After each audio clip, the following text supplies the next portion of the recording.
Bem-vindos a mais um Hidrocast. Meu nome é Antônio Guarnieri, eu tô aqui com o meu parceiro Thiago Zago e nós temos uma presença ilustre aqui.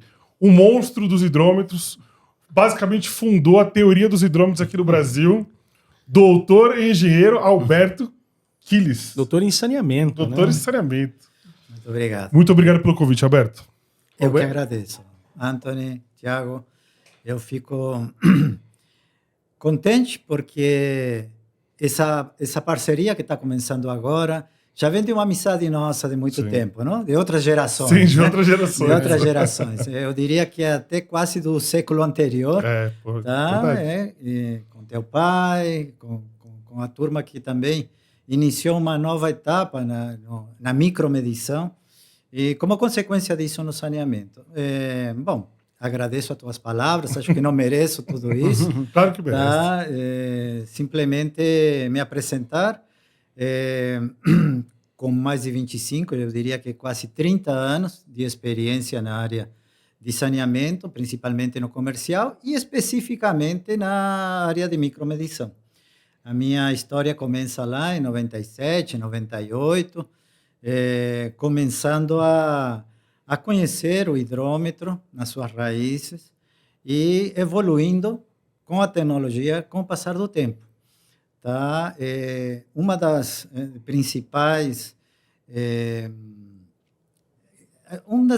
das principais argumentos que eu coloco sempre para a gente que sente o hidrômetro é que, na medida que você vai conhecendo, vai colocando ele na veia. Tá? Isso é verdade. E ele entra de uma maneira que você, assim, como quem fala uma vez Flamengo, sempre Flamengo. Que exemplo ruim. Uma vez hidrômetro, você mesmo? fica para a vida inteira, porque, olha, tem coisas que às vezes é difícil de você explicar. Eu viajo muito, não só no Brasil, na América Latina. Recentemente eu estava em África dando palestras e cursos, e inevitavelmente você vai por cidades, conhecendo cidades novas, e você, a primeira coisa você vai vendo onde é que estão os hidrômetros, estão para fora, que tipo de medidores estão sendo utilizados. Isso é quem tem o hidrômetro na veia.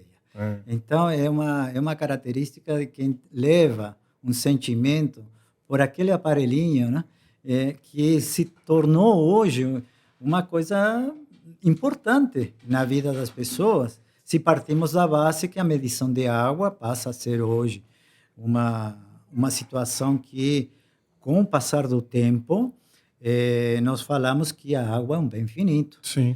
E tem aí futuristas falando que os próximos conflitos vão ser em torno da água. Tá? O que hoje pode ser em torno do petróleo, pode ser em torno da água. Enfim. Então, voltando um pouco para a minha apresentação, agradeço essa oportunidade, agradeço essa parceria, agradeço que vocês tenham me considerado para contribuir no crescimento de vossa empresa, que já tem um nome no mercado, que vocês estão trabalhando, para aportar ao cliente mais conhecimento, para que o cliente saiba o que ele está comprando, para que o cliente saiba o que hoje está no mercado disponível, porque muitas vezes a gente que trabalha com companhias de água, de diferentes tamanhos, vamos falar assim, desde companhias estaduais até pequenas prefeituras, SAIs, UDAIs, a gente encontra uma deficiência, principalmente na parte de técnica e principalmente de quem vai decidir uma compra de futuro. Isso é uma pergunta que eu ia fazer. Você disse que você trabalha com isso, a gente já está falando de quase 30 anos. Então, você tem, às vezes, mais experiência do que algumas empresas que estão hoje no mercado. Essa deficiência que a gente vê da falta de conhecimento do hidrômetro, parece que ela é crônica. A gente não sana esse problema. Você concorda com isso, que desde lá atrás a gente tem um problema de explicar desde o que é o hidrômetro, aí a gente vai para os modelos e tudo isso. É uma deficiência crônica que a gente tem, ou é uma coisa que você vê que vem melhorando com o tempo, vai ser sanada em algum momento? Anthony, você definiu muito bem a situação. É crônica. E por que é crônica? Eu acho que todos temos uma parcela de responsabilidade nisso aí.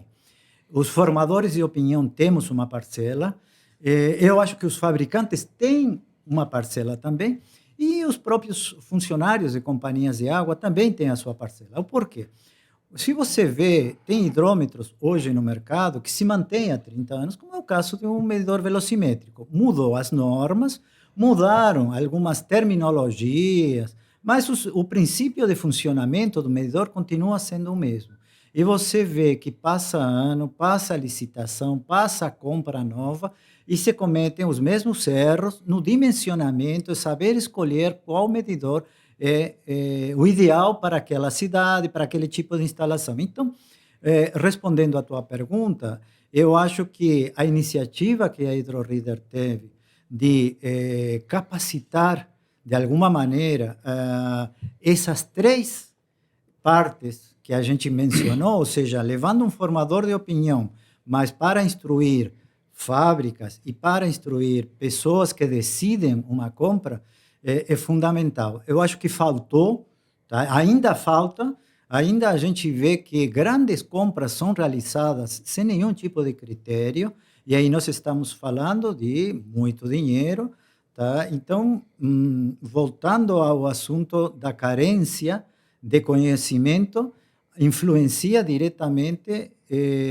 no que às vezes você vê como um sobredimensionamento ou um subdimensionamento certo. na área de micromedição. Qualquer das duas situações provoca prejuízo para a companhia, o que nós chamamos erros na medição. Tá? Hoje na fábrica nós comentávamos bastante sobre isso, no sentido de que, na medida que você consegue comprar o produto exato, você vai economizar na compra e você vai combater perdas. Palavra de moda hoje nas companhias de saneamento. Tá? Vocês estão sabendo, como fabricantes, de que existe um marco legal que basicamente é uma meta até 2030, de que as companhias devem atingir, tá, um índice de perdas em torno de 25%. Sim.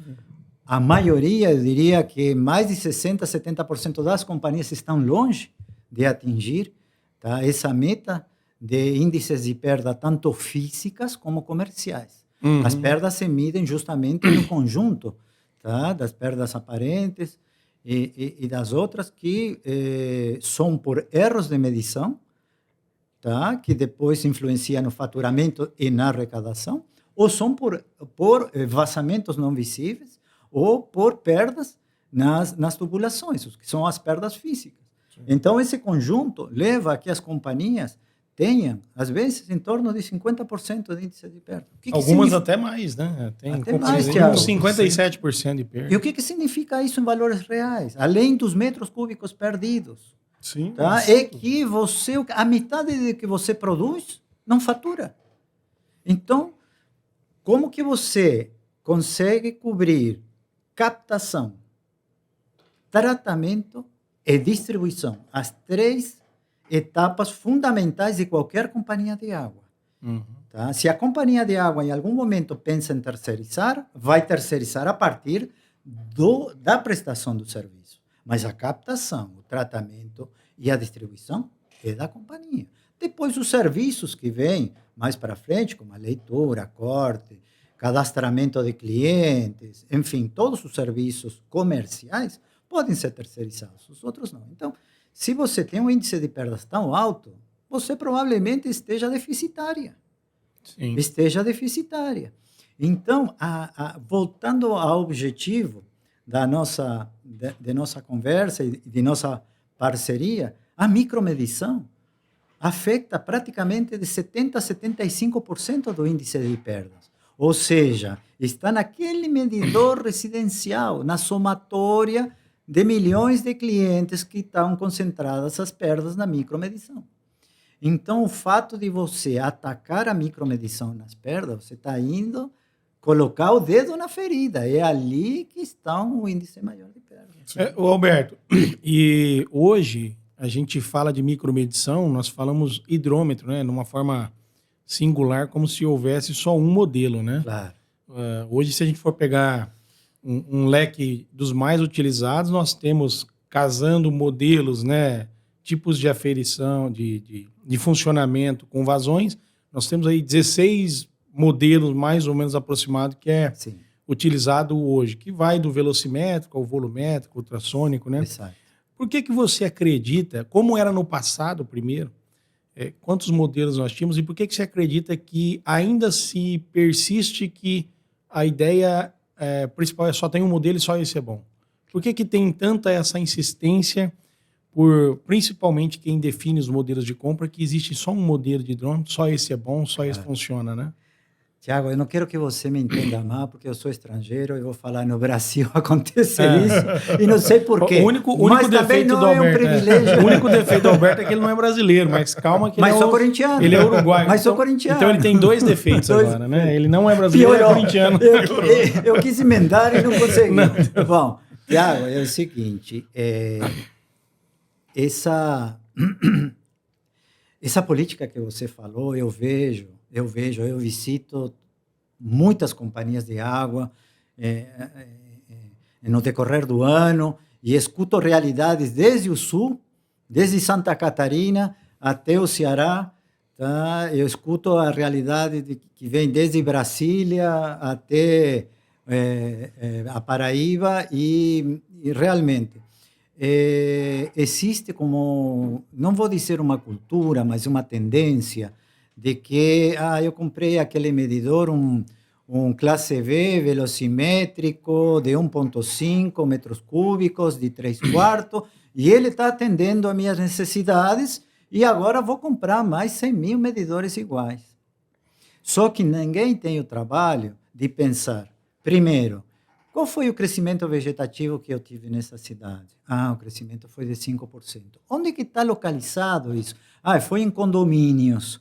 E esses condomínios tinham o mesmo sistema daquelas casinhas que tinha o reservatório em cima de casa? Não, os condomínios já não tem mais reservatório. Os condomínios, por uma questão até estética, ele já entra diretamente da rua. Cuidado, estamos falando de 2 tipos de instalação que necessitam de dimensionamento de hidrômetros diferentes. Parece igual, mas é muito diferente. É a mesma né? cidade e o mesmo bairro, Thiago. Vizinho. São vizinhos, só que um tem um sistema de alimentação de água potável e outro tem outro sistema. E a partir daí, você vê que o hidrômetro pode ser diferente, para não entrar naquilo que a gente falou, da submedição ou da supermedição. Então, as companhias, não estou criticando, eu não sei porquê, tá? Mas às vezes não se dimensiona. Tá? Não se dimensiona. Então, estamos falando de um mesmo medidor que pode mudar, mas aí você pode passar de um unijato, pode passar para um multijato, do multijato você pode passar para um volumétrico, de um volumétrico você pode passar para um ultrassônico e assim sucessivamente, e eles dentro de suas rangos de vazão e diâmetros diferentes, mas existe hoje, tá, como você falou, desses 6 até 20 modelos diferentes que se adaptam a cada situação. E eu não sei porquê, mas eu vejo clientes que compram o mesmo medidor há 25 anos. E para todo mundo igual. E né? para todo mundo igual. Seja um bairro vertical, ou seja um horizontal, como são os condomínios hoje, tendência interior de São Paulo, a gente tem vê. bastante. Tá? Então, assim, o medidor ele tem que ser muito bem dimensionado e tem várias características que são importantíssimas. Primeiro, uma atualização cadastral. Tá? Por quê? Porque aquele medidor velocimétrico que estava lá, unijato de 3 metros, por exemplo, naquela casa que tinha 4 pessoas, quando atualizou o cadastro, agora está só a senhorinha morando sozinha. Lá, Consumo... A família já foi para a capital, já não está, o consumo baixou, já não precisa mais aquele medidor, já pode colocar outro medidor. Então, a atualização cadastral vai dar à companhia qual é o medidor na próxima troca de medidor. Qual deveria ser colocado. Tá? Nós sabemos muito bem que vocês, fabricantes, dão uma garantia de 5 anos para manter aquela classe metrológica intacta. Sim. A partir de aí, a fábrica fala, olha, a partir de aqui é sua responsabilidade. Nem todas as companhias existe uma política de troca de medidores depois de passados 5 anos. Às vezes 10 até 15 anos o medidor continua, o que incrementa as perdas, não? O medidor vai perdendo sua classe, vai deixando passar mais água que não está medindo. E é engraçado Perde que, eficiência, né? e é engraçado que a gente não vê, as pessoas normalmente não vê o medidor como... A gente vê como instrumento de medição. Claro. Mas a gente não consegue ver ele como uma personalização disso, como você está falando. Cada situação tem um medidor específico. Claro. E eu acho que as grandes metrópoles, ou mesmo até construtoras, acabam optando por pegar um medidor porque não quer, ou não pensa em fazer o estudo, ou acha que não precisa. Claro. Mas o que a gente quer mostrar aqui é que se você faz esse estudo, você consegue ver que às vezes coloca o medidor numa casa que tem um baixíssimo consumo e ele não vai nem conseguir apresentar a leitura por causa do consumo. Está então você não está conseguindo a leitura porque você instalou o medidor errado. E a gente vê no Brasil situações de tudo que é forma, né? Nós tivemos recentemente num departamento de água do interior aqui uma reclamação que no prédio a vazão ficava prejudicada. E lá a gente foi num prédio, os andares próximos à caixa d'água em cima, o abastecimento fica prejudicado porque estava lá um medidor de 0,75 na época, né? Hoje deve ser 1,0. 0,75, onde você tem uma pressão de água muito baixa e você vai lá e estrangula ele mais um pouco, uma vazão muito baixa. O chuveiro, na hora que você liga, pinga água, né? E contrapartida, no sul nós tivemos numa obra lá, 2 quartos, sala, cozinha e banheiro com multijato de 1 polegada. Porque lá no descritivo técnico estava escrito 1 polegada. E aí essa velha confusão do tamanho da rosca para o DN, né? Claro, que ainda continua no Brasil bastante ruim, né? Claro, temos vídeos disso no YouTube explicando. Temos exatamente. Então você vê, em um caso a gente tem, por dimensionamento errado, o desabastecimento da unidade, e no outro caso, por um superdimensionamento, né, um dimensionamento errado, a água não sendo aferida, porque você vai lá numa caixa acoplada, dá uma descarga, a vazão não chega o suficiente para iniciar o funcionamento daquele medidor de 1 polegada. Nesses 2 casos, Alberto, isso veio de uma descrição técnica da obra, naturalmente, que quem descreveu estava descrevendo um modelo, porque pensando não na soube rosca, interpretar as informações. não soube interpretar, e o comprador fez a compra, olha, aqui falou 1 polegada, eu quero o de 1 polegada aqui no mercado brasileiro, na realidade é aquele de 1 1/4, que é sempre 1/4 maior, né? É outra confusão que atrapalha, mas a cada etapa a informação vai ficando prejudicada. Uma coisa é o diâmetro, outra coisa é a rosca. É a rosca, exato. Exatamente. Então, a cada etapa vai piorando, né? Sim, claro. E aí você tem uma linha de pessoas que vai criando o projeto, que vai fazendo as compras e que vai instalando, então pelo menos 3 etapas aí, em que elas não falam a mesma língua. Sim. A responsabilidade disso talvez não seria do departamento de cada cidade fazer uma orientação dessa, fazer um microcurso, principalmente para essas empresas de engenharia? Totalmente de acordo, totalmente de acordo. E eu vou te falar mais um caso que me aconteceu, mas eu acho que com maior gravidade que isso aí, e até respondendo à tua pergunta, eu dei consultoria nesses 30 anos a vários fabricantes de medidores aqui no Brasil, e uma vez, não vou nombrar nem o fabricante nem o cliente, vou só nombrar o caso. E um erro que acontece muito. O departamento de compras de um SAE interior precisava comprar 3.000 medidores para reposição de estoque, tá? E o pessoal de compras liga para o departamento de hidrometria e fala para o encarregado do departamento de hidrometria, fala, olha, temos a compra aqui, estamos fazendo termos de referência, precisamos da característica dos medidores que nós vamos comprar, 3.000 medidores. Tal. Você pode me passar que tipo de medidores é tal? Sim, é unijato, tal, de 1,5 metros cúbicos hora. Ok, foi feito. Só que, qual foi o erro? Erro de interpretação. Sim. E pessoal que trabalha em hidrometria há muitos anos. E por isso, Tiago, é que se arrastra com o tempo, tá? E essa necessidade de dar cursos, de atualizar, E mais agora que nós temos normas novas, que os visores dos hidrômetros, eles se leem um pouquinho diferente. Tá? Já não está mais aquele QN da vazão nominal, já estamos vendo o Q3 e os equivalentes que não são exatamente aqueles mesmos da norma 246, agora já vamos para 155. Sim. Então, nós temos um vocabulário, uma nomenclatura diferente. E olha o que aconteceu nessa companhia. Foi feito o edital, o termo de referência, Unijato 1.5. E, por norma, nós que estamos no mercado e os fabricantes, o que consideram uma compra? Sempre vazão máxima. Sim. Tá? Que é aquela que está gravada na carcaça. Exato. Que é onde deveria ter sido visto. Porque a vazão nominal sempre é uma consequência de 50% da vazão máxima. Então, foi feito o edital, o fabricante mandou de 1.5 de vazão máxima. Quando foram instalados, a vazão e a pressão que estava provocando que o medidor começasse a tremer.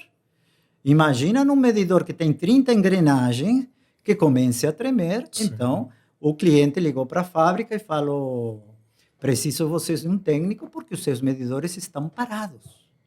Como assim parados? Sim, estão parados, não estão funcionando. Mediram um pouco, não está medindo mais. Esse técnico fui eu, que fui até a cidade e falei: qual é o medidor que você tinha antes instalado? Esse aqui, medidor de 3 metros. Por que você comprou 1,5 metro? Ah, porque aqui estão... Sim, mas 1,5 metro é vazão nominal, é 3 metros. Um detalhe. Esse detalhe, Anthony, sabe o que aconteceu? Essa vibração deslocou as engrenagens. Esse pequeno detalhe deslocou as engrenagens. E agora os medidores eram 3.000 personalizados com a logomarca. Sim. Olha o prejuízo que entrou numa briga até judicial. Tá? Por quê? Porque ninguém queria assumir a responsabilidade. Aonde nasce o desencontro de informações? Nisso aí. Então, a necessidade de você... Porque interessa até para o fabricante. Nenhum fabricante quer passar por uma situação dessa. Não, quantas vezes a gente porque, não por fez mais isso, que você né? fale, não, peraí, eu atendi o edital. No termo de referência, eu atendi 100%. Quer ver o cliente feliz. Você quer dar uma solução para o cliente. Tá? Então, como que você volta para trás um processo já personalizado de tantos medidores? Então, a necessidade de estar instruindo diferentes áreas. E já que você está me permitindo, Tiago, explanar um pouquinho sobre esse assunto, eu acho muito importante a área de hidrometria, a área de compras, a área de campo, de instalação em campo. Quantos erros se cometem em campos de medidores invertidos? Muitos. Tá? De medidores que ficam com vazamento. Tá? Então, esse tipo de treinamento é válido para quem presta serviços, quem lê o medidor, tem que saber ler o medidor, para quem corta, para quem substitui, para quem faz um cadastro, tá? Até para quem atende ao público. A pessoa que atende ao público numa companhia de água tem que conhecer tudo isso.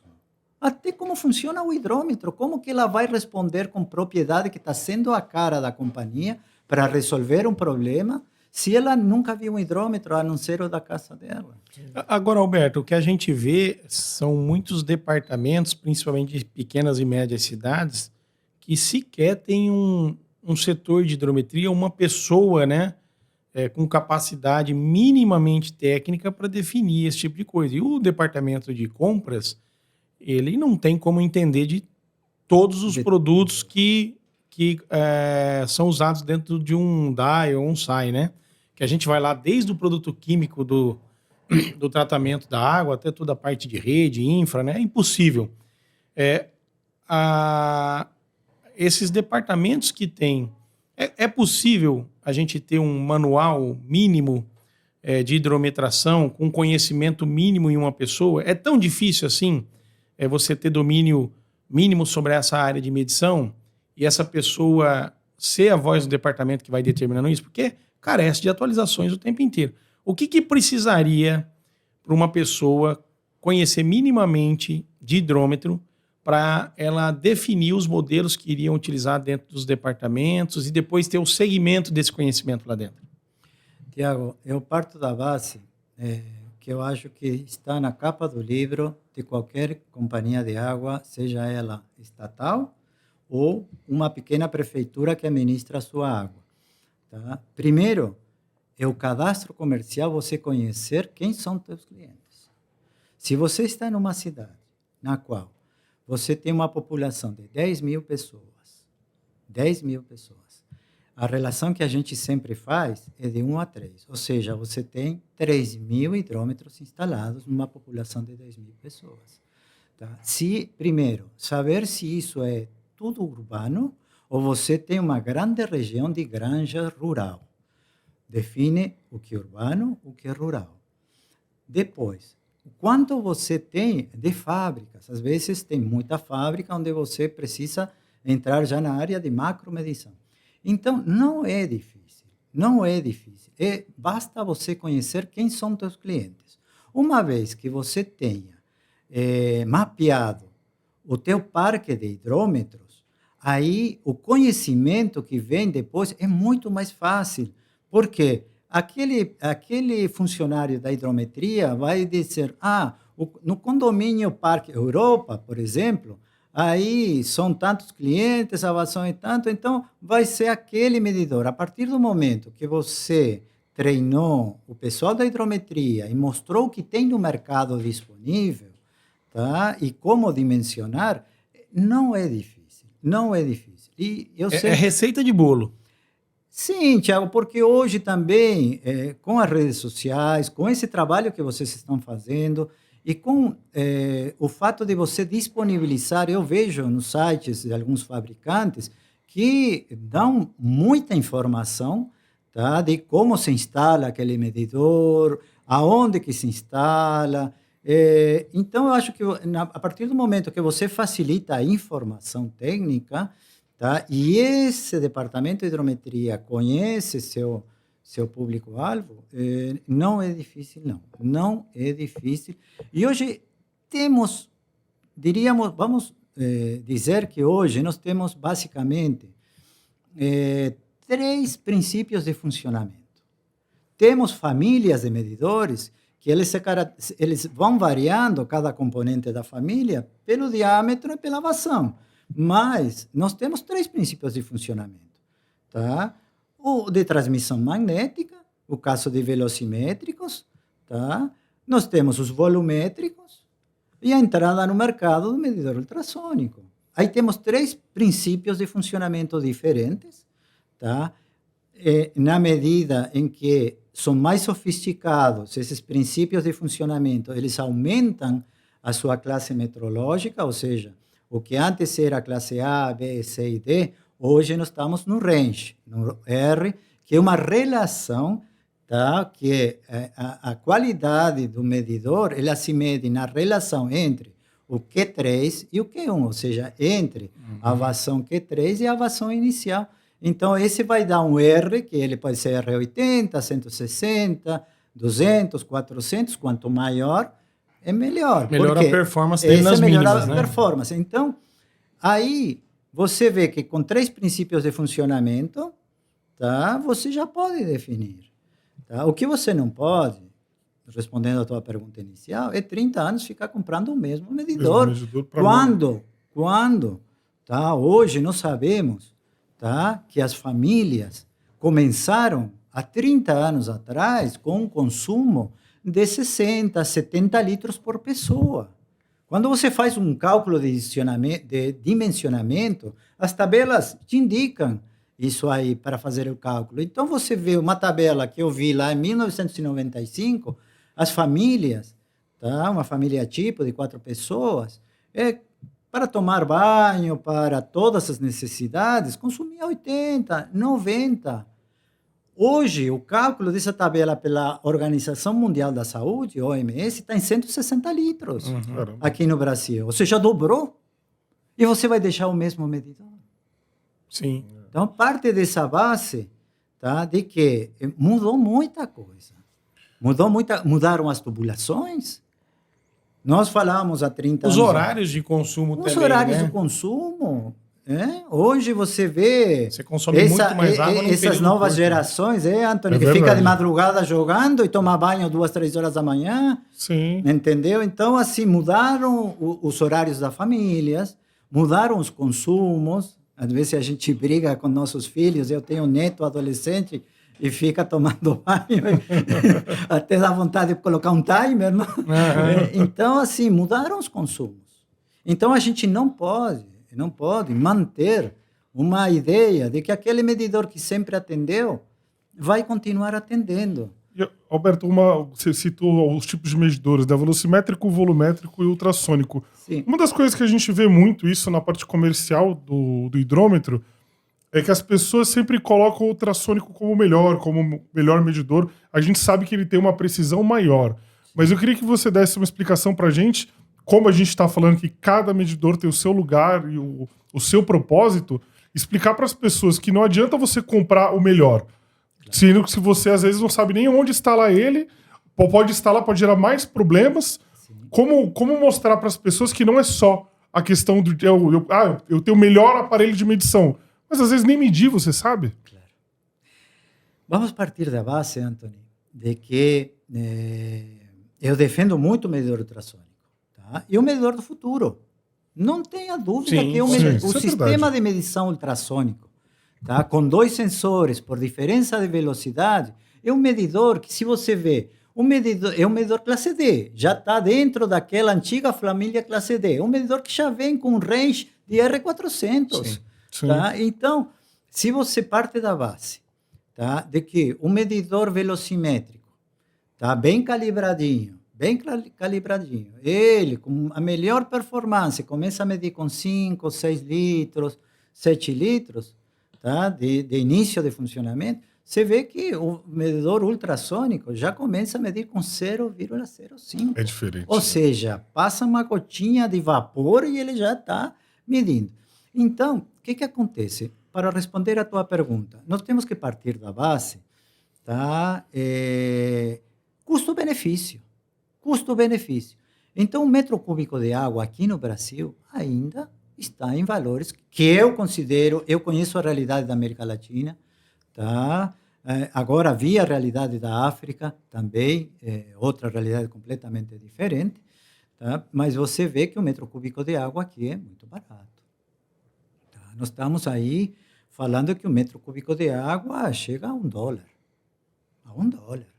Então, quando você tem 1 m³ de água que custa $1, tá? Não compensa ter uma Um ferramenta, medidor né? custa $15, um velocimétrico, e o outro custa $115, ou seja, a relação é de 1 a 10, cuidado onde você vai instalar esse medidor.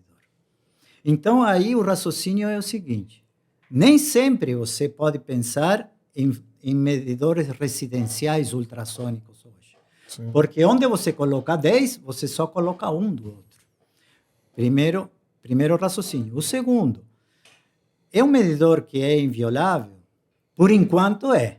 Por enquanto, ele acaba sendo um medidor que é eletrônico, não tem parte móvel, tá? Ele tem uma série de funções. Tá? Ele mede, por exemplo, ele te dá um sinal se existe uma queda de pressão na tubulação. Ele te dá informações como, por exemplo, a temperatura da água. Tá? Ele te dá informações de vazão. Ele te dá a informação do volume, logicamente, tanto em metros cúbicos como em litros. Então, ele dá uma série de informações muito úteis. E ele vem embarcado com transmissão de dados online, tá? Para realizar telemetria à distância. Sim. Então, eu te diria, onde colocar hoje? Onde a empresa tem uma política de, por exemplo, tem um condomínio que está a 20 quilômetros da capital, e então vamos medir todo esse condomínio ao mesmo tempo, em tempo real, e eu vou ver aqui no meu centro de monitoramento. Eu quero medir uma fábrica que tem um medidor lá a 2 quilômetros da linha de produção. Eu quero medir num condomínio de alto padrão que eu preciso ter uma medição instantânea, ter relatórios, a administração quer levar outro tipo de cálculo, tá? Sim. Por, sei lá, por pessoa, enfim. Sim. Então, não é para todo mundo que hoje o medidor ultrassônico aqui no Brasil ele está se aplicando. Estamos vendo companhias que estão sendo privatizadas, tá? E que estão com uma política já, eu diria que já a curto e mediano prazo, de trocar o seu parque de hidrômetros para ultrassônicos. Bom, aí já tem outro estudo de mercado, aí já tem. Não podemos generalizar essa situação, tá? Então eu diria que, por enquanto, custo-benefício, tá? E em relação ao metro cúbico de água, o medidor velocimétrico, assim como também o medidor volumétrico, que a gente já é um medidor com uma classe um pouquinho melhor que o velocimétrico, são medidores que atendem o custo-benefício em geral. Certo. Ô, Alberto, o que eu vejo é o seguinte, a gente pode utilizar esses medidores, inclusive para monitoramento, onde a água está chegando ou não, né? Então, assim, é um investimento que de fato vale a pena, né? Sim. Sem sombra de dúvida. Mas o que eu vejo muito, principalmente quando você sai dessa região central aqui do Brasil, onde a gente já tem melhores condições de fornecimento, é que eu vejo que algumas cidades sequer têm medição instalada. Você tem 100% do parque hidrometrado, porém, medidores dentro da validade, dentro do índice de desempenho dele, eles estão ainda muito aquém, né? Às vezes está tudo vencido lá. Tudo vencido, sim. Né? Sim. Qual que seria a melhor prática, vamos pegar para as companhias pequenas e médias, por exemplo, do Brasil, de adotar o sistema de renovação desse parque? Alguns falam em trocar tudo de uma vez, outros falam em trocar gradativo, outros falam em trocar só os que precisam e vai largando o hidrômetro vencido na linha. Qual que seria a melhor prática para uma companhia que hoje quer falar assim, olha, quero ficar regularizado e com a medição de qualidade? Né? Qual dessas três práticas você acredita que seria melhor para uma companhia estar legalizada 100%? Tiago, quando a gente estava conversando, agora eu te falei que tinha uma palavra que estava na capa do livro de toda a companhia de saneamento, e se chama cadastro. Então, qual que seria uma solução? Lógico que são várias etapas. Nós podemos fazer até um fluxo de como que seria essa troca desse parque de hidrômetros e quais seriam os critérios que deveriam ser adotados. Eu diria que, primeiro, alimentar um banco de dados no qual você tenha o histórico de consumo do cliente. Tá? Se esse histórico de consumo do cliente ele sofreu alguma alteração, bom, suspeita para trocar o medidor. A antiguidade do medidor, seja essa medida de duas maneiras. A partir do ano de fabricação do medidor, tá? Onde está a nota fiscal da compra, e o dia que foi instalado. Porque uma coisa é você comprar o medidor, deixar em estoque e instalar 4 anos depois. Sim. Então, esse critério também vai para esse banco, para definir aquela ordem de serviço, qual que você vai trocar. Tá? Depois, denúncia do próprio cliente. O próprio cliente, às vezes, fala, meu medidor parou, o meu medidor já, a gente sente que está. Então, toda a denúncia do cliente, você também coloca aí. Eu sou muito a favor, tá, de uma tecnologia, sou suspeito para falar, mas é uma tecnologia que se utiliza muito, falando sempre em pequenas cidades, também se aplica em grandes cidades, que é o fato de você verificar em campo, tá? Verificar em campo, fazendo 3 ensaios muito rápido, em questão de 1 hora, você faz um ensaio de vazão nominal, transição e mínima, e você vê o comportamento daquele medidor na casa do cliente, na frente do cliente, comparando com um medidor ultrassônico, que é um medidor com uma classe metrológica superior. E você aí determina se aquele medidor tem que ser trocado ou não. Às vezes tem medidores que estão dentro da sua vida útil, mas já estão por um desgaste mecânico, enfim, estão para trocar. Então eu diria, tá, de que os critérios para trocar os medidores vão nesse sentido. Você ter um banco de informações que te direcione aquela troca de medidores com mais urgência ou menos urgência. Tá? E, ao mesmo tempo, voltamos a falar de que quando você vai trocar, é uma ótima, excelente oportunidade para você colocar o medidor correto. Sim. É essa oportunidade que você tem de corrigir aquele erro histórico. Não dá Tá? para sair com o hidrômetro pronto para instalar. Você Não, vai decidir na hora. Né? Não, eu dei tanta consultoria, Thiago, eu recebi tantas assim, perguntas nesse sentido, que às vezes eu estava dando um curso e falava, professor, eu precisaria trocar 500 hidrômetros. Que hidrômetro você me aconselha? Eu falei, assim não consigo te aconselhar nada. Me fale como que é o teu parque hoje, por quê, que crescimento você teve, qual é o tipo de instalação, é direta, é indireta, enfim. E aí nós vamos fazer de tudo isso uma equação que vai sair, lá no final da equação vai sair o tipo de medidor. Tá? E eu muitas vezes falo, olha, você tem... porque eu vi na internet que tem ultrassônico, eu vi que agora já vem com uma tecnologia embarcada que faz o corte à distância. Sim, tudo o que você quiser, inclusive eu já dei consultoria sobre um medidor pré-pago. Um medidor que pela ANA, pela Agência Nacional de Águas, aqui no Brasil não é permitido, a não ser que agora tenha alguma atualização. Mas até uns anos atrás não era permitido fazer o pré-pago na água. Que é bastante usado no Oriente, inclusive. Eu vi na África. Na África também. Com total naturalidade. Tá? Medidores excelentes medidores. Então... Como é que funciona esse medidor pré-pago, Alberto?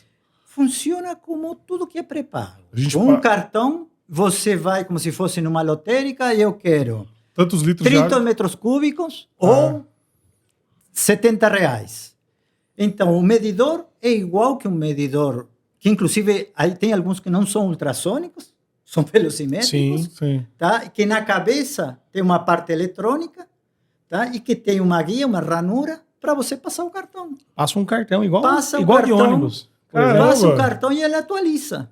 Entendi. Então, quando você está com pouco crédito no cartão, ele tem uma válvula estranguladora que ela vai te deixando passar cada vez menos água. Caramba! Então, chega um momento que se você... A realidade é que a gente não consegue nem explicar para o povo brasileiro, né? Porque a gente nunca vivenciou isso. É que, na realidade, Anthony, por uma questão cultural aqui no Brasil, a água é um bem essencial e que alguns pensam que é obrigação fornecer, que inclusive às vezes eu vejo nas empresas prestadoras de serviço a dificuldade que tem para cortar a água. Eu acho que no primeiro podcast... O cliente podcast... fala, não, peraí, você não pode cortar a minha água. Acho que você não pode cortar, você pode deixar no mínimo, Não, né? pode. No primeiro podcast, inclusive foi uma fala que o pessoal comentou muito, foi que eu falei que a água no Brasil é grátis, né? Ai, meu Deus, mais um corte de ofensa.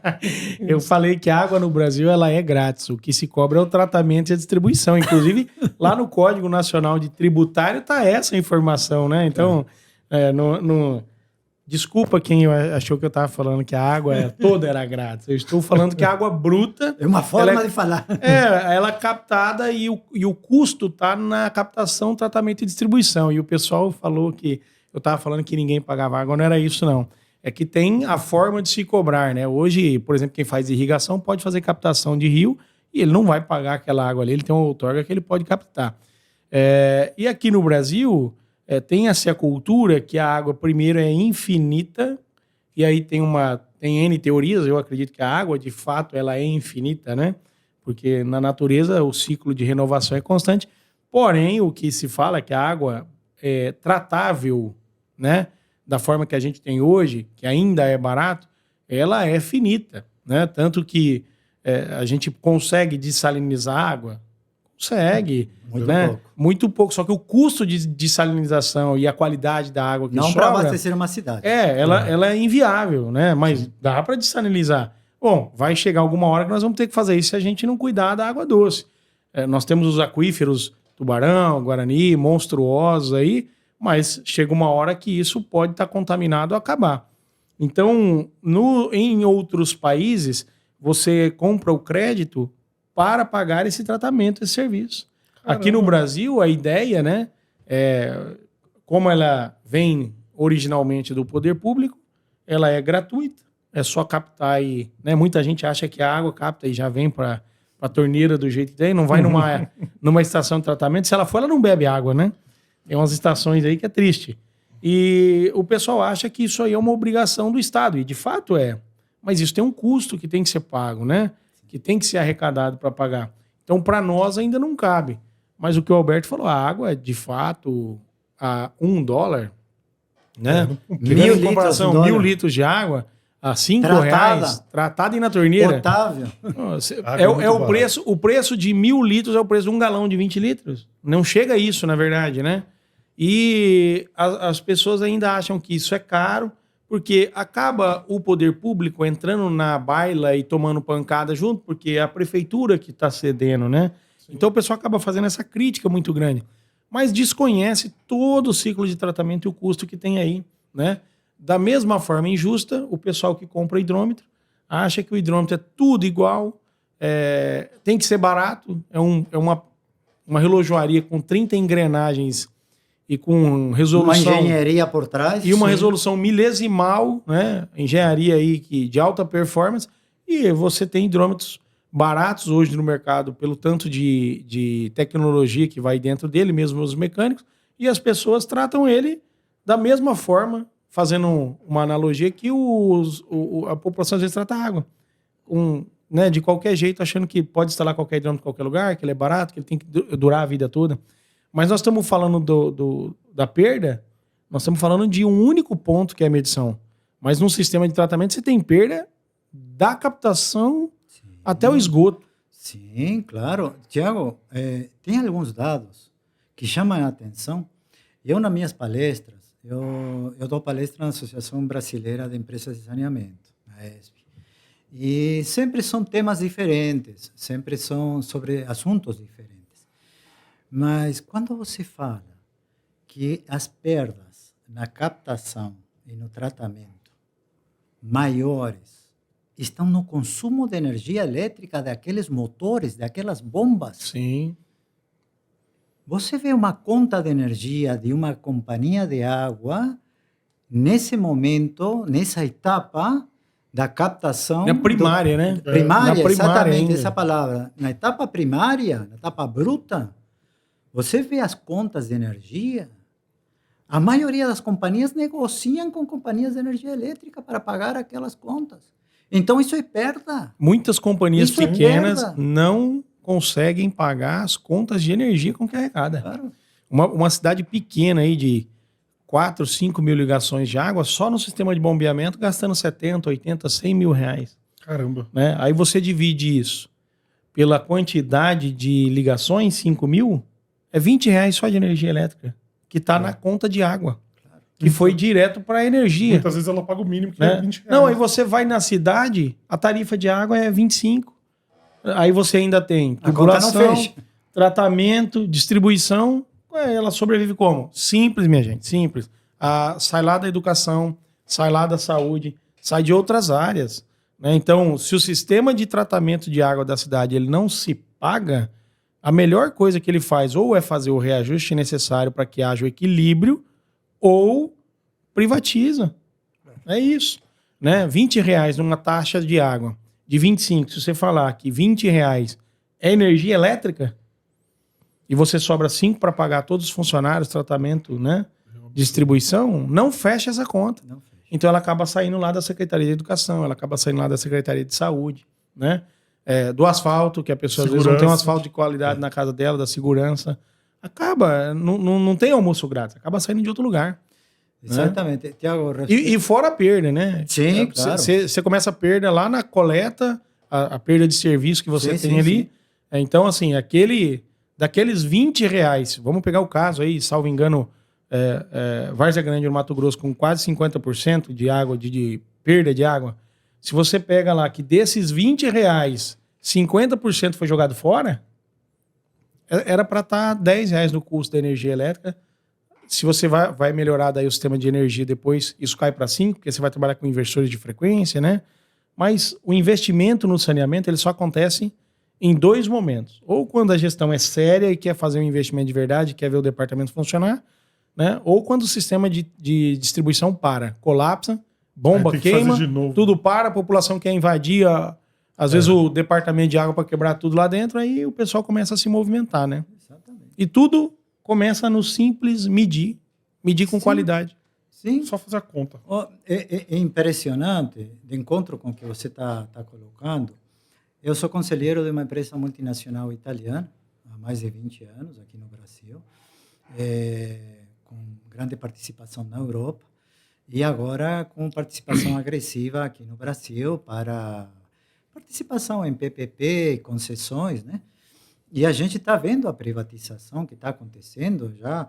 A partir da entrada desse marco legal, muitas companhias, vendo que não iam poder atingir aquelas metas de perda, estão fazendo PPP.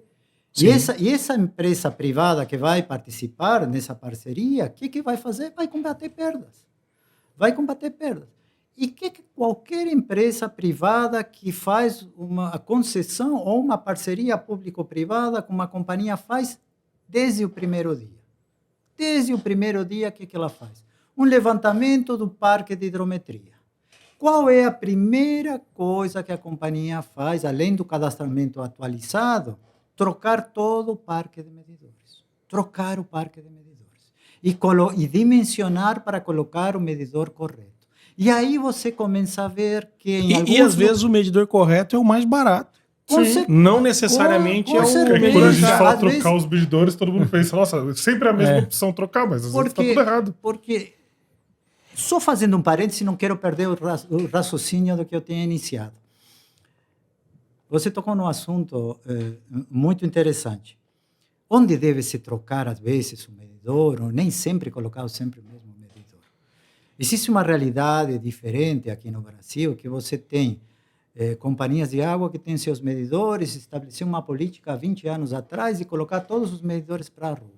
Colocar caixas lá, medidores para a rua, que facilitou todos os serviços relacionados com hidrometria, a leitura, o corte, a substituição, tudo aquilo que não tem que incomodar o cliente para fazer esse serviço. Só informa e faz o serviço tranquilo na rua.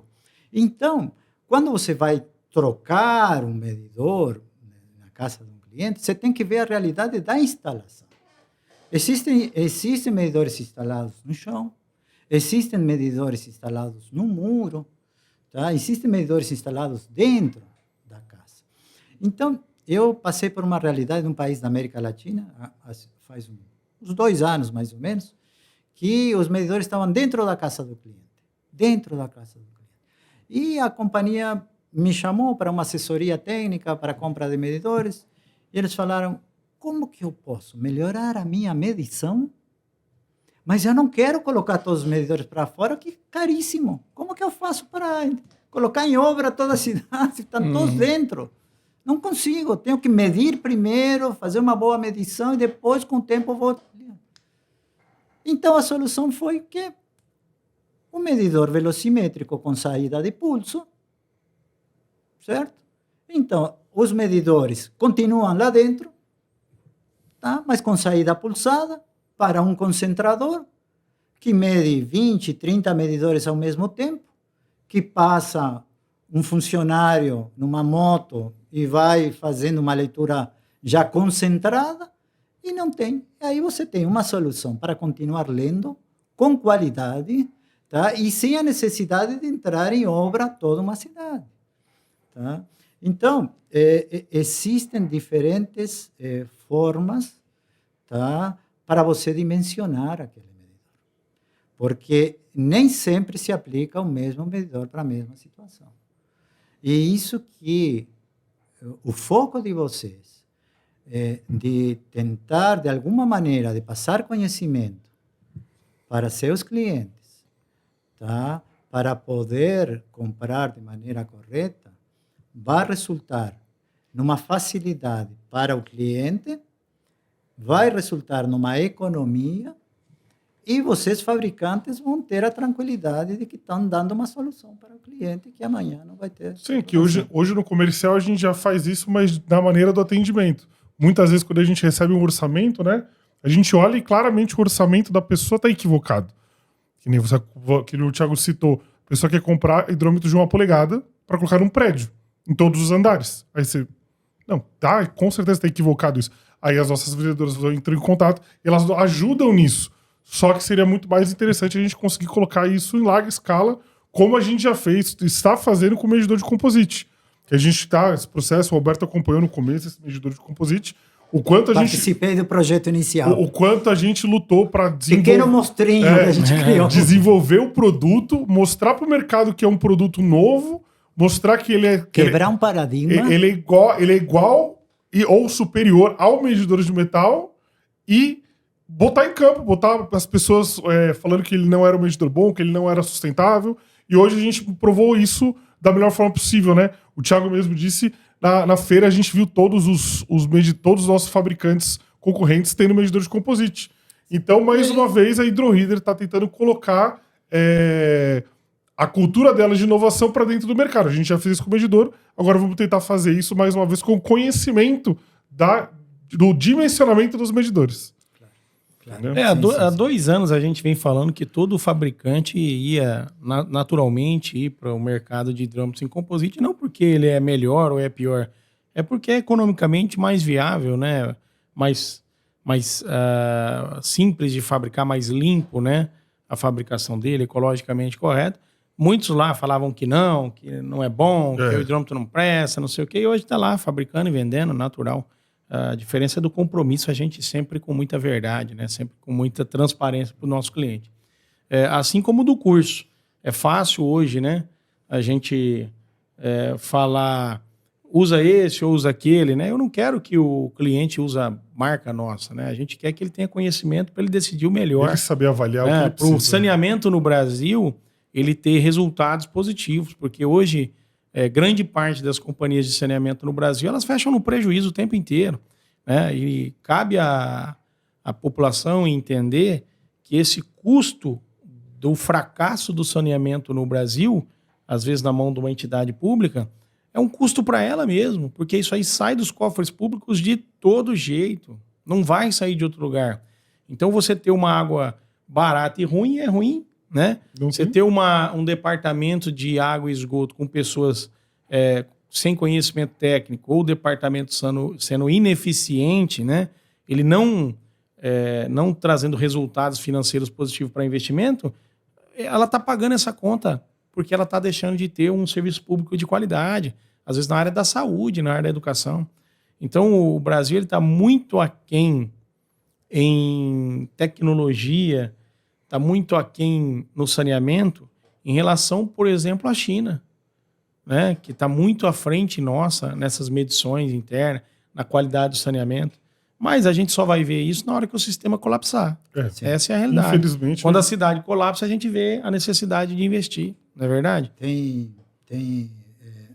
O Alberto visitou N países, né? Sim. A gente não está muito distante de países vizinhos aqui de pobres, né? Mais pobres que o Brasil na área do saneamento. Sim. A gente tem um IDH melhor, por exemplo, que alguns países como a Bolívia, naturalmente, né, piora um pouquinho do que o Paraguai.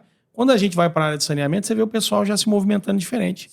Sim, né? sim. E a gente manda medidor daqui para eles. Sim, a gente exporta medidor para esses países. Eu não conheço hoje fábricas de medidores fora do Brasil, aqui na América do Sul. Olha só. Não conheço. É fábrica aqui no Brasil todo. A gente manda para México, Bolívia, Colômbia. Eu diria que o Brasil, nesse sentido, está bem na frente. Na fabricação de produtos. Na fabricação de instrumentos de medição para a área de saneamento. Mas na gestão de departamentos de água e esgoto, nós estamos igual. Não é verdade? Tem 2 países que eu diria que estão passando por uma etapa que provavelmente o Brasil vai passar daqui a uns 5 anos, que é o Chile e a Colômbia. Tá? São 2 países que já não trabalham mais com medidores classe B. Tá? Qualquer compra já é baseado em medidor classe C. Pode ser velocimétrico, pode ser volumétrico. Já subiram um degrauzinho, mas já está um degrau acima. Só que o metro cúbico de água lá é diferente do metro cúbico de aqui. Tá? Só que lá eles focaram muito no dimensionamento do medidor ideal. Tem o medidor correto para O medir medidor corretamente. correto. Tá? Eu participei de umas assessoramentos técnicos tanto na Colômbia como na Venezuela, tá? Um bom tempo atrás, e eles já estavam evoluindo em 2008, 2010, estamos falando de 15 anos atrás, não tanto na Venezuela, mas na Colômbia já era 70% do mercado era classe C. Tá? As compras de medidores na Colômbia já estavam direcionadas para a classe C. Então, um medidor mais preciso. Tá? Você vê que em Europa não se eu diria que há 20 anos não existe medidor classe B. Mas uma... Aqui no México, ó, México e Colômbia e Bolívia, eles já falam em R160. Claro. Naturalmente, quando no Brasil a gente... R160 é um medidor de luxo ainda no Brasil, com né? R80. Estamos com R80. Eles já estão falando em 160. Claro. Então, assim, a preocupação dele com os recursos hídricos, com esse cuidado, né, e com a medição, e a gente produz e manda para eles, os medidores. Eles estão acima já dessa preocupação de qualidade nossa. O grande problema do saneamento no Brasil ainda é essa visão do que é público é gratuito, né? A visão lá já tem uma diferença um pouquinho mais. Então o pessoal entendeu que o sistema tem que se pagar, né? Sim. Aqui a gente ainda tem uma riqueza hídrica muito grande, né? Ajuda, né? A gente a ter água. Você vê que no Brasil, quando a gente fala em uma cidade ou outra e falta água, parece muito absurdo para nós, enquanto a gente estava conversando com o Alberto antes, tem cidades lá que ficam todos os dias 12 horas com abastecimento, 12 horas sem. E é natural para eles isso, sim, né? Sim. Então você tem que ter a reservação, que inclusive muita gente não sabe, no Brasil a legislação obriga você a ter reservação de água, só que ninguém, né, vai lá e compra essa briga com o consumidor. Então lá eles já entendem que tem 12 horas de desabastecimento, que a gente tem período que é preciso para fazer manutenção do sistema de distribuição. Aqui, quando a gente fica uma tarde, um sábado sem água, nossa, pega fogo. Mas uma pergunta, a gente vê que nos outros países eles já estão evoluindo mais rápido que a gente na parte da micromedição.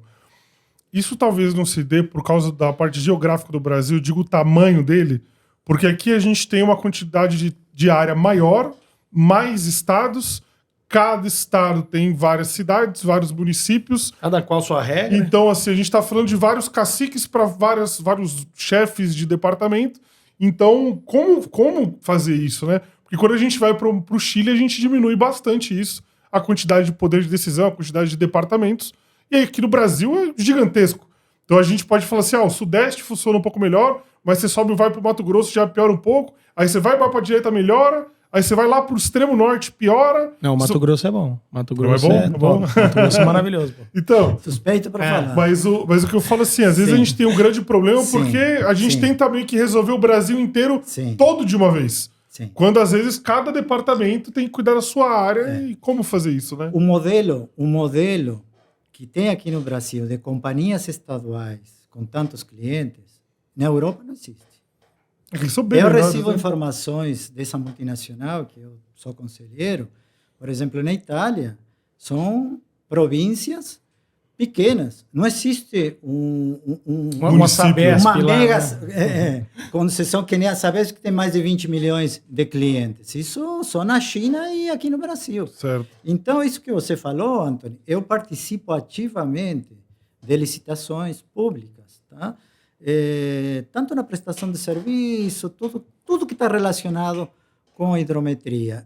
E a realidade de uma compra no sul é uma. A realidade de uma compra no norte é outra, no nordeste é outra. Em Brasília se compra diferente. Por quê? Não pela região geográfica, pela diferença de critérios. Cada companhia tem passado por diferentes etapas, com total independência. Não porque a CAESB vai comprar o mesmo medidor que a Sabesp está utilizando. Não, a CAESB tem a sua realidade. Tem a sua qualidade da água, as suas instalações, que são todas com uma característica, por ser uma cidade nova, que foi planejada, diferente de uma a sua cidade realidade financeira, né? É outro, entendeu? Então, assim, existe uma diversidade tão grande aqui no Brasil que você não consegue unificar. Não Certo. consegue unificar. Tá? Por exemplo, esse marco legal de todas as companhias chegar nesse patamar, um país como o Brasil, vai ser muito difícil. Alguns vão tentar chegar, outros não vão conseguir. Então, às vezes, países que são menores são mais fáceis. Sim. Por exemplo, meu país, Uruguai, 3 milhões e meio de habitantes, uma única companhia estatal de água. Tá? No país inteiro. No país inteiro. Mas que não é o tamanho da Sabesp. Da Não. Sabesp em São Paulo. Olha, Não. pra você ver a diferença. Não, do tamanho. 3 milhões absurdo. e meio de habitantes são 1 milhão e 500 medidores Sim. instalados. Sim. Tá? Então, você vê que é menor que Rio Grande do Sul. Cara, impressionante. Menor que O Rio Brasil- Então, o você Brasil é muito aí, grande você pra- coloca uma norma e você aplica a norma, você compra o mesmo medidor e você controla tudo isso. Sim. Agora, aqui no Brasil, eu tenho visitado companhias que nem sequer têm bancadas de verificação de hidrômetros. A maioria não Isso é tem. comum, Não tem até. bancadas. Quando tem, a gente se espanta. Eles mandam fazer isso num laboratório independente ou confiam no fabricante e mandam um inspetor para liberar o lote antes de embarcar. Tá? Então, um assunto que é bem importante era... Estava respondendo a tua pergunta e fiz um parêntese e agora queria voltar. Por que é muito importante combater perdas? Tá? E sempre relacionado, a gente sempre volta, e o medidor, o hidrômetro está aí, sendo a grande ferramenta desse combate a perdas. Porque muitas companhias trabalham com empréstimos internacionais. Banco Mundial, Fundo Monetário Internacional, e todas elas, como qualquer prestador, ela vai te falar, meu amigo Anthony, tudo bem, você quer quanto? Eu estou precisando de 2 milhões de dólares para investir em tal coisa. Tudo bem, quais são tuas perdas? Eu tenho um índice de perda de 50%. Não. Quando você vai me devolver o dinheiro se você... Joga metade no ralo, né? Metade do que você está produzindo, você não está faturando. Não vou te prestar dinheiro. Sim. Então, quando você tiver mais ou menos 25% para 20%, vamos voltar a conversar.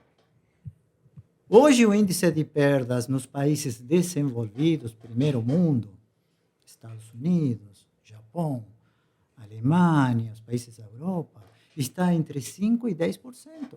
Nossa. Entre 5% e 10%. O Brasil está entre 25% e 45%. Está dentro dos países em desenvolvimento.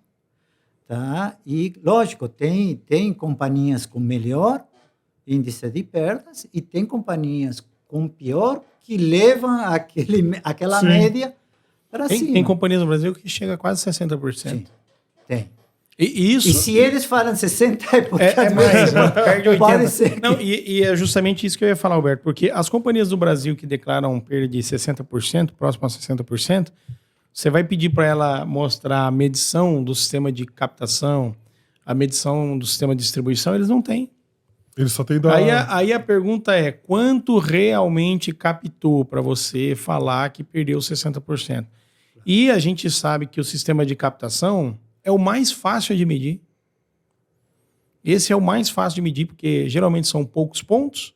Você mede já na entrada, né? Então você tem um trajeto de tubulação ali muito pequeno para você ter perdas, que dá para fazer monitoramento constante. E eles não conseguem medir a entrada. Né? Quiçá saber onde está perdendo. Porque a cidade não está setorizada.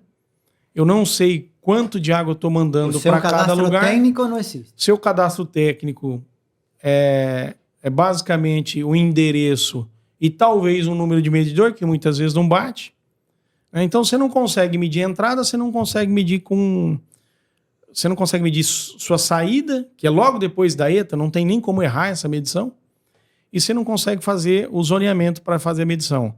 Como é que chega nesse 60%? Com base em quê? É uma estimativa. É um número estimativa. que eu chuto aí. Se passar... É uma estimativa. Sim, né? sim, E eu vejo com grande responsabilidade, esses dias eu estava discutindo num grupo nosso de amigos e fabricantes, uma falha de comunicação interna no governo federal, por exemplo, onde eu tenho o Sinis, que eu tenho todo o sistema de informação que a gente faz o envio para a ANA, né? Sim. E eu tenho, do outro lado, o Inmetro, que fala que eu tenho que ter uma troca de hidrômetro a cada 5 ou 7 anos, a depender da norma que você está lá na 246 ou na 155. No Sinis, eu não mando informações relevantes sobre a quantidade de hidrômetros, por exemplo, que eu tenho, né, ou por macro-região, ou até geral, vencidos. Que é um dado importantíssimo. É um dado importantíssimo. Ele poderia exigir quantos hidrômetros você tem dentro do período de validade e quantos você tem vencidos. E aí, com isso, a fiscalização... Pode a companhia exigir uma política de... Qual é o seu plano de troca? Claro. Exatamente. Então, é uma informação que existe, está ali fácil de captar, e isso não tem. Então, no meu entendimento, a ANA, ela aceita um número qualquer, sem qualquer tipo de comprovação ou validação. É um número relativo. Né? Assim, chuta um número aí.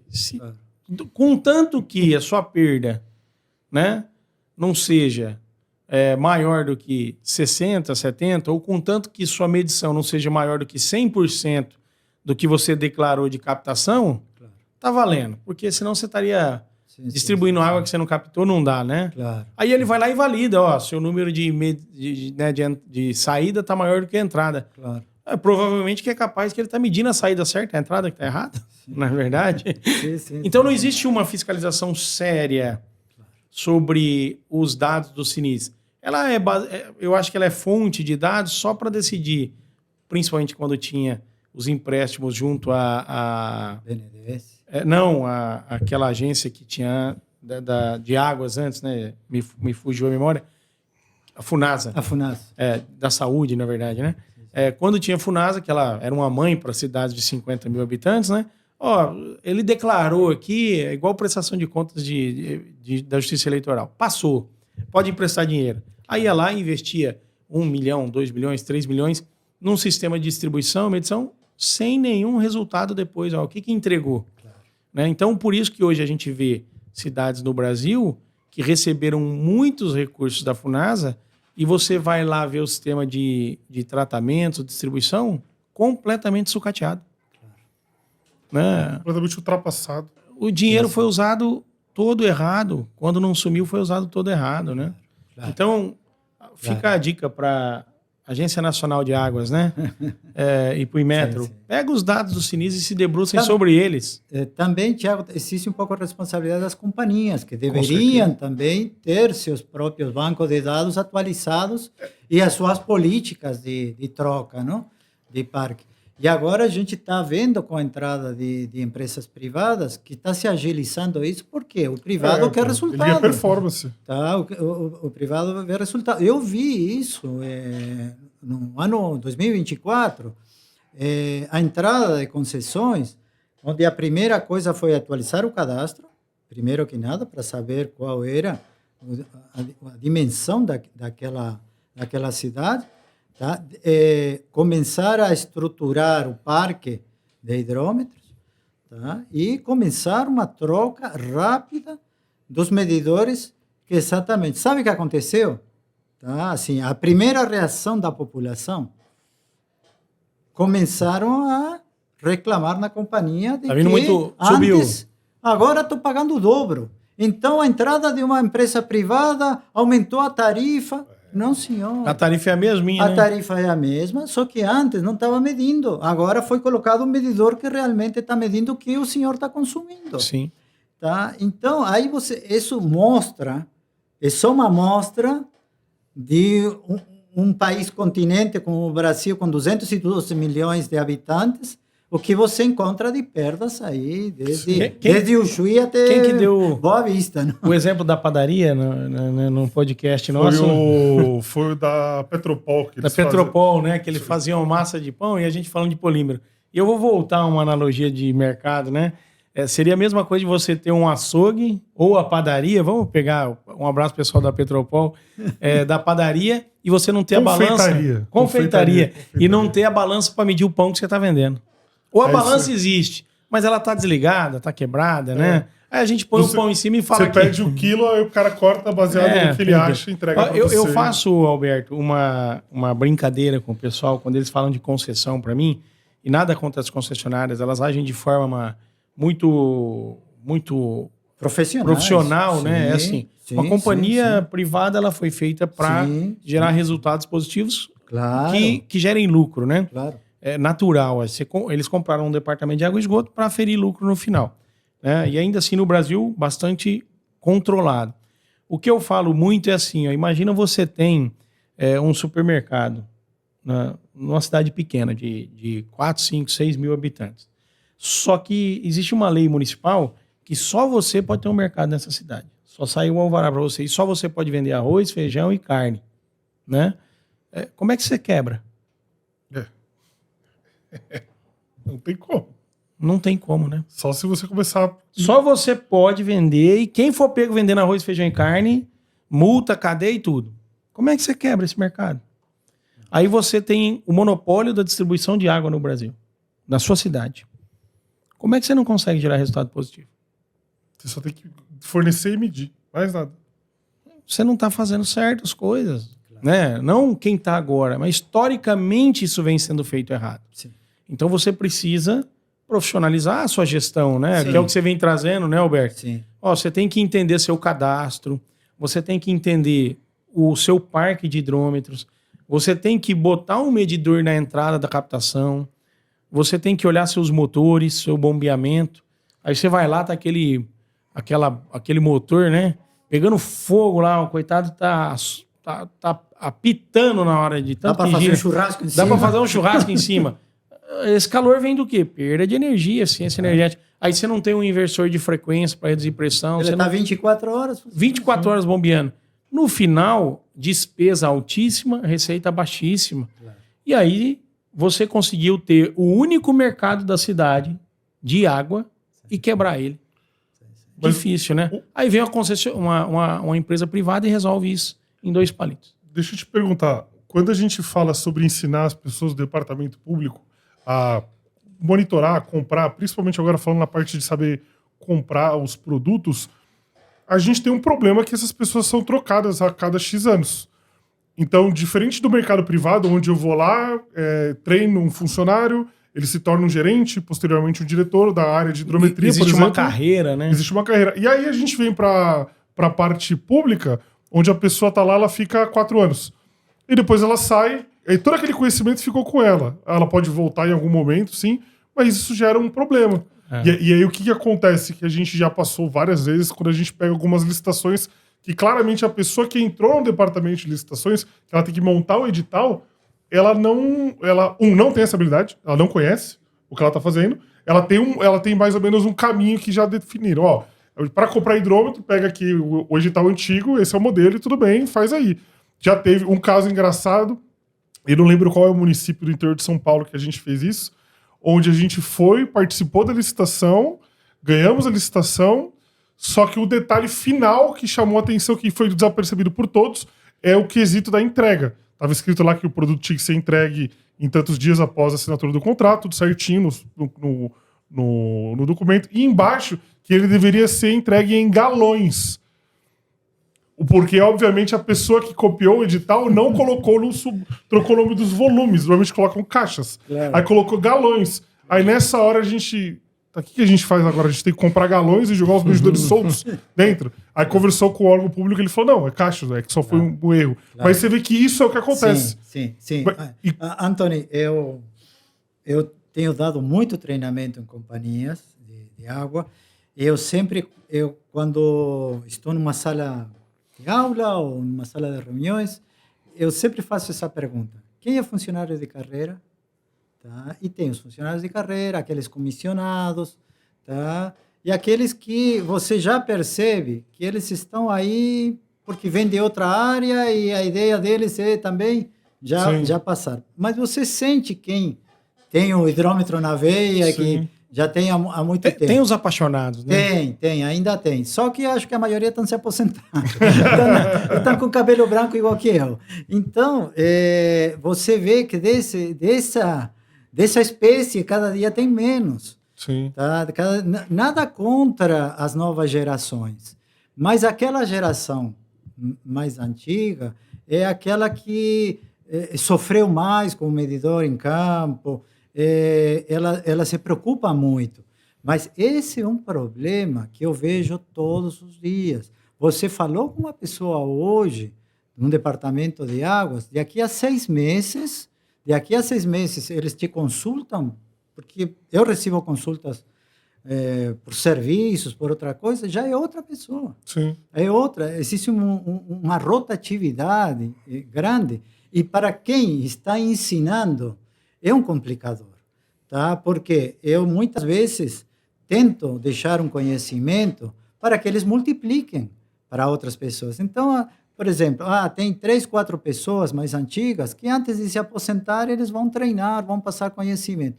Mas nas companhias estatais, e eu percebo, não sei se é uma ideia minha, mas eu percebo também que muitas empresas estatais, principalmente, na medida que vão se aposentando, não repõem o mesmo número de funcionários. Pensando nisso, você vê que a gente está num caminho de privatizar todas as partes de companhia de água do Brasil?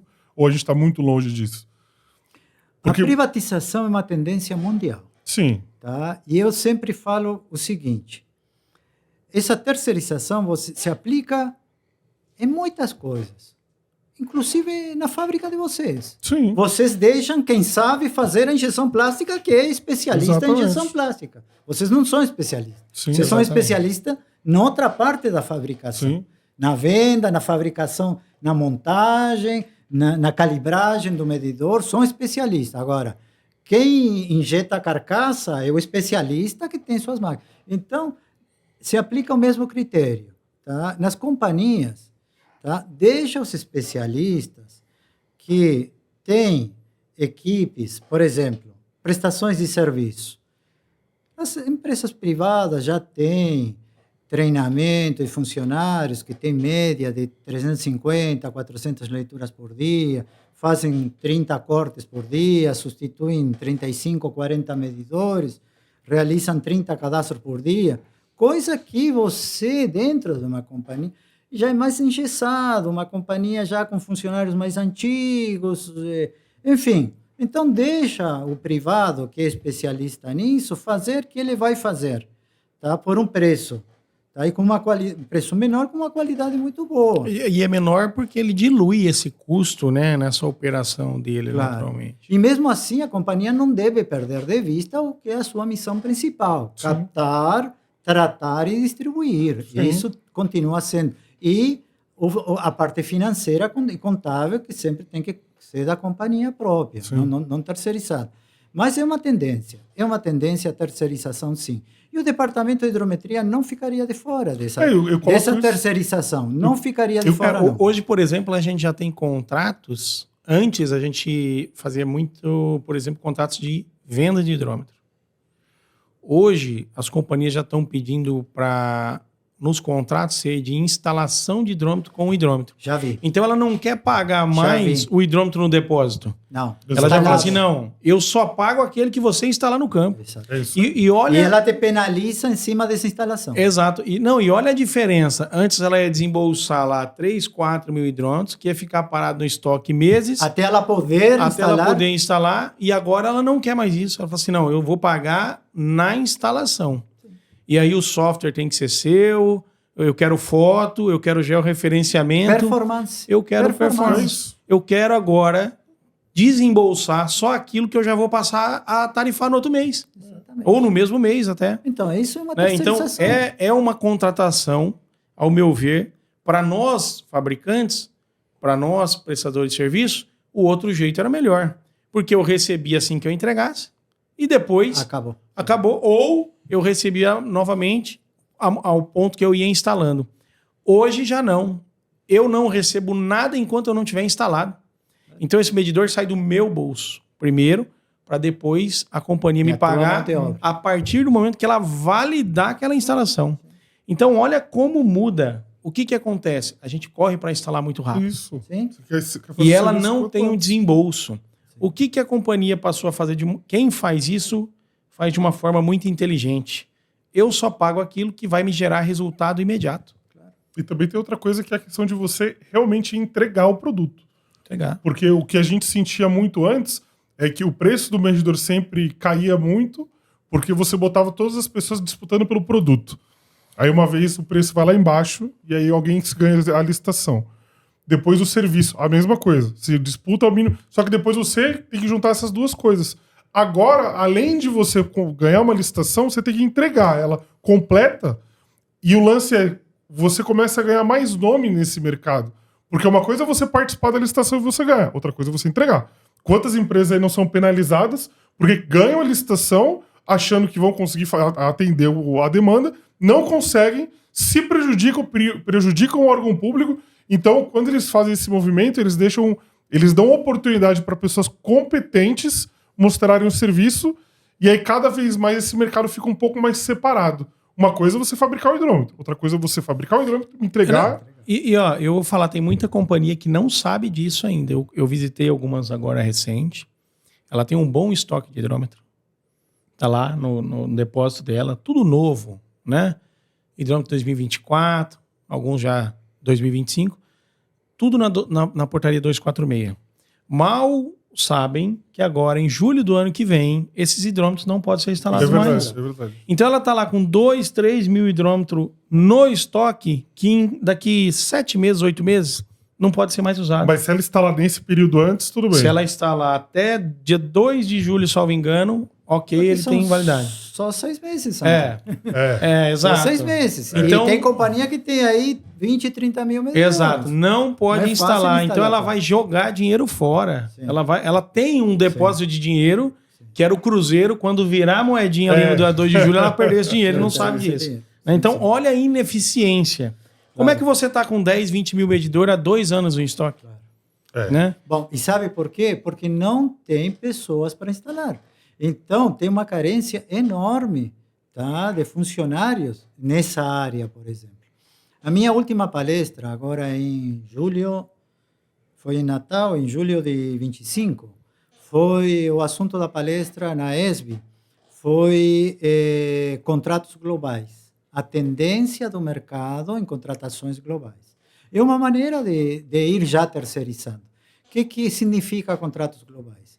Nessa área, por exemplo, de leitura, como Tiago estava falando, tudo aquilo que era licitações com objeto de leitura passaram a ser leitura, corte, religa, substituição de hidrômetros, cobrança, detecção de vazamentos não visíveis. Então, faz um contrato global. Numa única empresa, você centraliza uma série de serviços de performance. Isso. Ou seja, você vai receber quando você prestar um serviço de qualidade. Exatamente. E o fiscal da companhia avaliar que aquilo foi...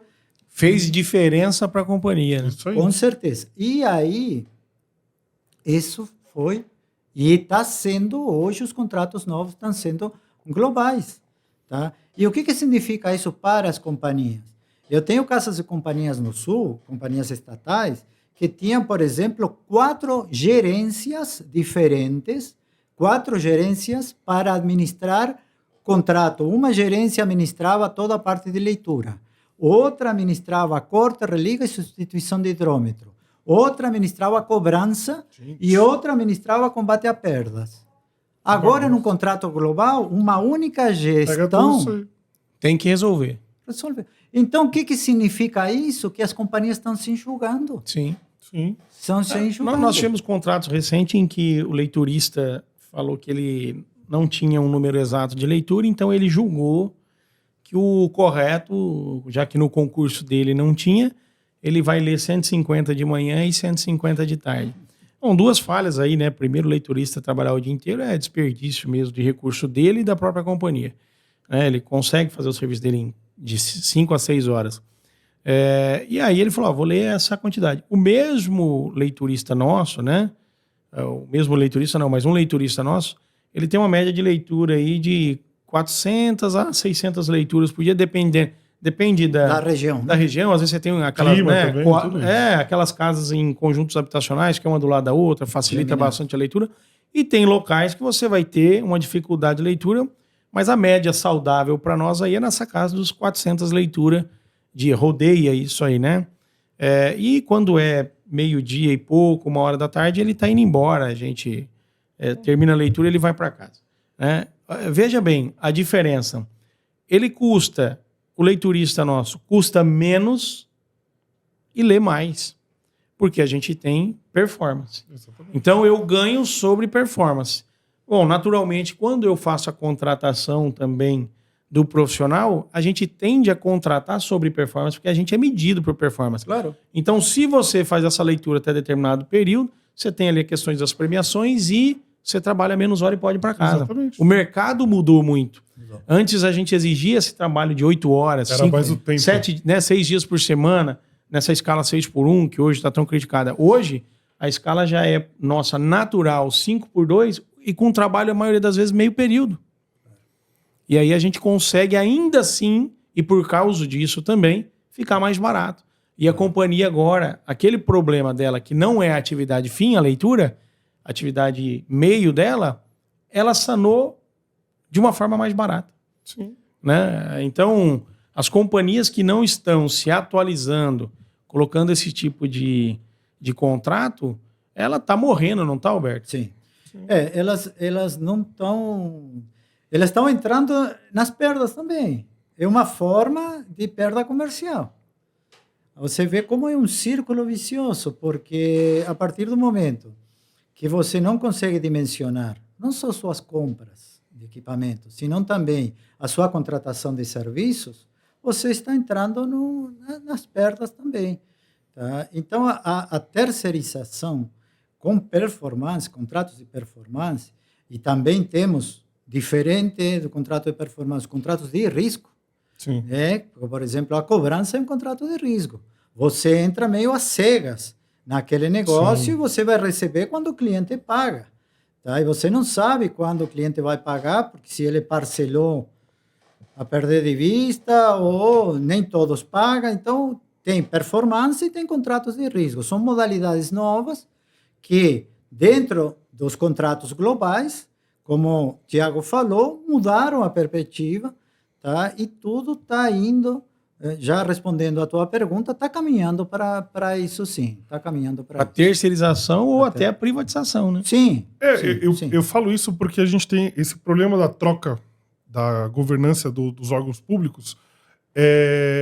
Por exemplo, não é uma coisa muito popular, por exemplo, para um prefeito, alguma pessoa que vai se eleger, e ele fala, eu troquei todo o parque de hidrômetros. Querendo ou não, ele fez um baita investimento para a própria cidade, e aquilo vai tirar, como o Thiago falou, ele vai parar de tirar recursos da educação, da saúde, da segurança, e vai deixar a água gerar recursos, talvez até para melhorias da água e para outros departamentos. Só que isso não é bem visto pela comunidade. Não. Então as pessoas olham para aquilo e falam assim, então você vê que tem alguma, como ele não é muito popular, claro. Muitas vezes o cara entra no órgão público e aí ele começa o processo, mas daqui a um tempo esse processo é Sim. jogado de escanteio. Sim. E aí fica se esperando, como o Thiago falou, até o sistema colapsar pra gente conseguir fazer alguma coisa. Sim. Onde eu acho que a gente deveria ter um mapa como objetivo até 2030. Vocês têm que se adequar às empresas, os órgãos que não se adequarem, a gente mesmo vai abrir para privatização. Porque vocês estão mostrando que vocês não têm capacidade de... Mas é um vespeiro esse assunto, né? Mas o que eu digo é o seguinte, a cidade em que a água ela é barata ou não tem qualquer tipo de cobrança, porém ela não chega, ou ela chega com a qualidade muito ruim ou duvidosa, pelo menos, ela não está boa. A população não quer isso. A população ela quer uma água boa e de qualidade. Não precisa ser 24 horas na torneira, mas que venha todo dia. Ficar sem água é terrível. Então, o que a população, ao meu ver, tem que cobrar? O gestor que fala que não vai subir tarifa, que fala que a água vai ser grátis, que fala que não vai cortar, é um péssimo gestor. O gestor bom é aquele que vai resolver. E ele vai resolver como? Tem que arrecadar o suficiente para que se faça isso. E tem que ser fiscalizado se, de fato, o recurso que está arrecadando no departamento ele está indo para o departamento, porque muitos deles usam esse recurso para outras áreas. Não estou falando nem em desvio, estou falando em usa para pagar folha da saúde, folha da educação. Então, o que a população tem que fazer? Principalmente o legislativo. Peça para a prefeitura os dados para saber se eles estão hidrometrando. Peça para saber quanto custa o departamento e quanto ele arrecada. Peça o índice de inadimplência desse departamento. Nós vamos ter 3 cenários aí. Aqueles que vão receber todas as informações e vão ver que o departamento é viável. Aqueles que vão receber as informações certas ou erradas, mas claramente o departamento não é viável. E o pior, que é o que eu acho que mais acontece. Aqueles que não vão receber as informações porque nem a gestão sabe o que tem ali dentro. Essa é a pior de todas. Então, o certo é o legislativo fazer esse acompanhamento, não a título de oposição ao executivo, mas assim, vai lá e pergunte qual é o percentual hidrometrado. Qual é o percentual hidrometrado com data de validade? Quanto está arrecadando? Quanto está faturando? Quanto está custando? Quanto está tratando? Qual é o índice de perda? São indicadores básicos de um departamento de água e esgoto. Sim. Alberto, você trabalha em vários departamentos. Tem indicador aqui que eu estou falando que é absurdo de ser pedido? Que não deveria estar exposto no mural? É a ponta da língua do pessoal. E sai até natural esses dados, porque são dados básicos. Né? Básicos, né? Básicos. Se você não sabe quanto está entrando no seu sistema e quanto está saindo, eu estou falando da saída da ETA e da entrada da ETA. Você não sabe quanto você está arrecadando, quanto você está faturando, quanto você está...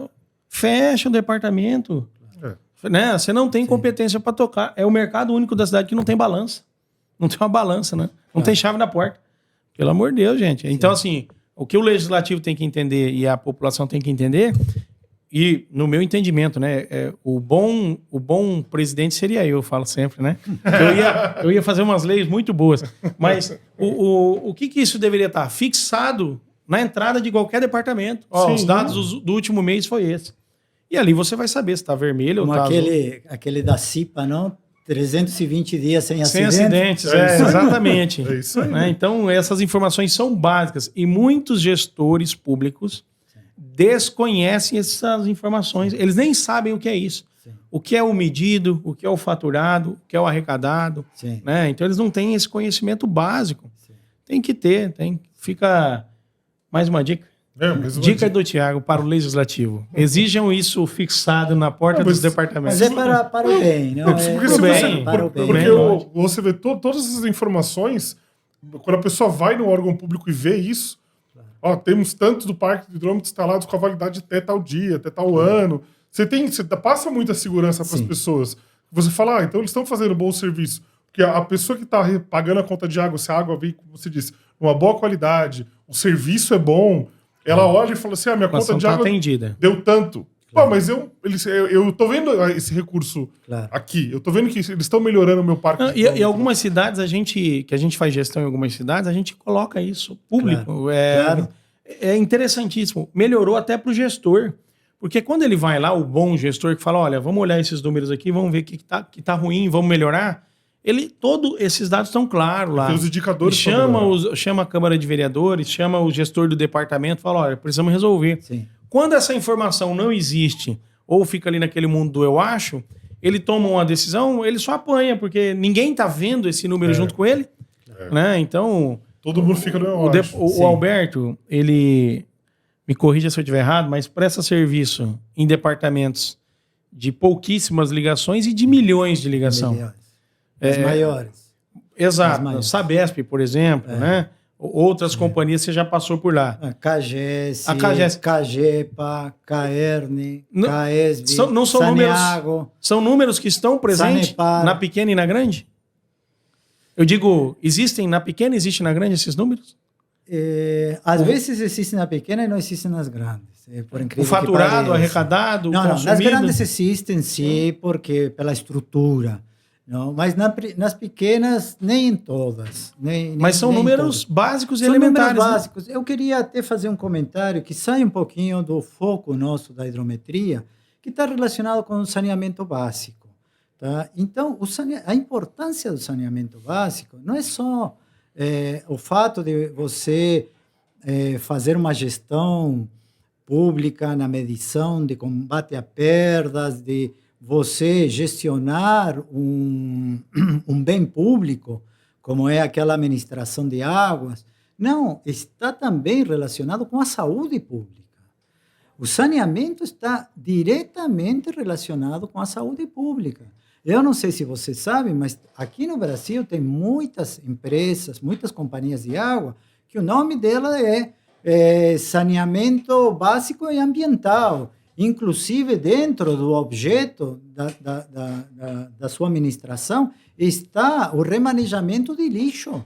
Tá? De lixo orgânico. Sim. Então, é responsabilidade, às vezes, em pequenas cidades, de uma questão de saúde pública. Sim. Então, o bom funcionamento de uma companhia de águas também reflete na saúde pública.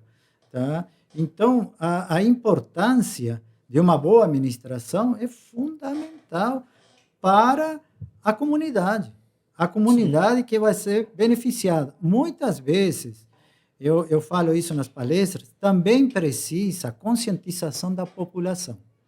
Tá? No sentido de que a água não é de graça, se você não paga água, você está sujeito a um corte, que pode ser em qualquer momento, você pode ser trocado o seu medidor, que você tem que abrir as portas para fazer um bom cadastro, quanto mais informações você esteja brindando, vai ser melhor. Eu vejo isso que não é nem conscientizar, é literalmente informar.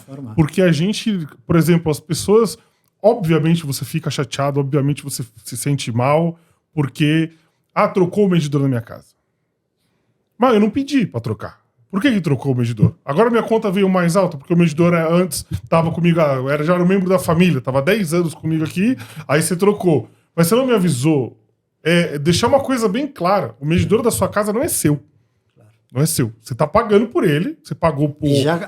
Já teve sua vida útil. E vai se trocar. Esse medidor é do órgão público. Então ele vai trocar sempre que precisar, dependendo da sua medição ou da validade dele, e mostrar para a pessoa justamente essa conta de água. Mostrar as pessoas que você falou, você colocou um exemplo onde a gente tem pagando um metro cúbico a $1. Mas existem situações do Brasil onde é mais cara por causa de demandas. Não está chovendo, a época de estiagem. Então, tem que deixar tudo isso claro para as pessoas. Se você gastar até X metros cúbicos, sua conta vai ser essa. Se você gastar mais do que isso, você vai estar aumentando a sua tarifa. Igual de energia em alguns municípios. Então, você tem que mostrar tudo certinho. Você não consumiu essa quantidade de água? Quanto tem num banho de metros cúbicos que você usou? As pessoas acham que tudo que elas gastam é menos, e aí na hora da conta, não precisa. Mas é mais informar, mostrar para elas os cálculos, e aí quando você mostra a verdade para a pessoa, ela não fica irritada, ela entende. E aqui, como a gente sempre disse, o hidrômetro não é um vilão. Não é porque a sua conta veio alta que a culpa é do medidor, não, ele está te avisando. Alguma coisa no seu comportamento pode ser um vazamento ou até mesmo o seu consumo de água. Você pode ser uma pessoa que não se preocupa com o consumo de água, está usando água demais, está usando água de uma maneira irresponsável, e o medidor está te falando, calma, vamos fazer de uma forma mais consciente. Então tem que informar mais a população. Mas a população ela é carente de conhecimento sobre o medidor de água, né? Naturalmente. E agora tem uma novidade, viu, Anthony? Eita. Para 2026, desde o mês de janeiro aí, a gente viu que o Alberto tem toda uma bagagem de medidores, né, de saneamento para fazer. E a Hidroheater está lançando um evento. Na verdade, vão ser... Uma série de eventos. Uma série de eventos aí, que é o curso Hidrofácil. Se você quiser conhecer e saber sobre medidores de água, aplicação do medidor, quando deve ser colocado, em que situação, qual é o modelo ideal, qual é a vazão que tem que ser determinada, análise de perfil de consumo, né, tipos de medidores, tipos de fraudes mais usadas, conheça seu parque de hidrômetros, né, conheça seus perfis de consumo, como fazer um planejamento. Saiba comprar um medidor, entenda que tem 16 modelos e que os 16 são usados. Muita família. Muita família. Se você quiser ter todo esse conhecimento, você pode se inscrever no curso Hidrofácil, que vai ser ministrado em pelo menos 6 eventos que vão ser lançados pelo Brasil, né, com vagas limitadas. Você pode se inscrever Olha para lá. No link. Como é que é? Você que é bom disso, né? Vocês se inscrevam no link que vai aparecer aqui na sua tela. Inscrevam no curso e nós vamos ter 6 eventos, né, Alberto? Sim. Pelo Brasil inteiro, que você vai dominar esse assunto, né? E aí vai ficar claro para quem participar. Ele entra de lá não sabendo o que é o hidrômetro, sai de lá sabendo sobre perfil de consumo e como aplicar. Exatamente. E aí você clica num link aqui na tela. Só vai ter um problema, não vai ter como escolher professor, vai ter que me engolir. É o único que a gente achou, mas é importado. A gente trouxe ele. Fala um pouquinho enrolado. Fala um pouco enrolado, mas a dá gente. para entender. Mas vai devagarinho, né? É um idioma a gente universal, vai... no saneamento é idioma universal. Mas nós vamos colocar um tradutor em cada evento para poder de portunhol para poder falar para o pessoal. Então se inscrevam e vocês vão ter essas informações aí. Isso. E a gente estava brincando aqui, mas toda a conversa que a gente teve aqui mostra a grande deficiência que a gente está tentando suprir. Mais uma vez... Não é atual, hein? Já vem de mais muito uma tempo. vez, a Hydroheader vai mexer num outro vespeiro. Antes era o Composite, que as pessoas falavam que não dava, que não era possível, não era o futuro. E a gente vai mudar mais uma vez o mercado de hidrômetros, ajudando, ensinando as pessoas com o curso do Hidrofácil, pensando assim, não é uma questão que a gente quer vender o nosso hidrômetro. Uma questão que a gente, obviamente, quer vender o hidrômetro, mas é para você que trabalha num órgão público ter a noção do que você tem que fazer. Você que está administrando uma cidade, você saber qual que é o medidor correto para você usar, como comprar, como conversar com as pessoas, como conscientizar as pessoas sobre o uso do medidor.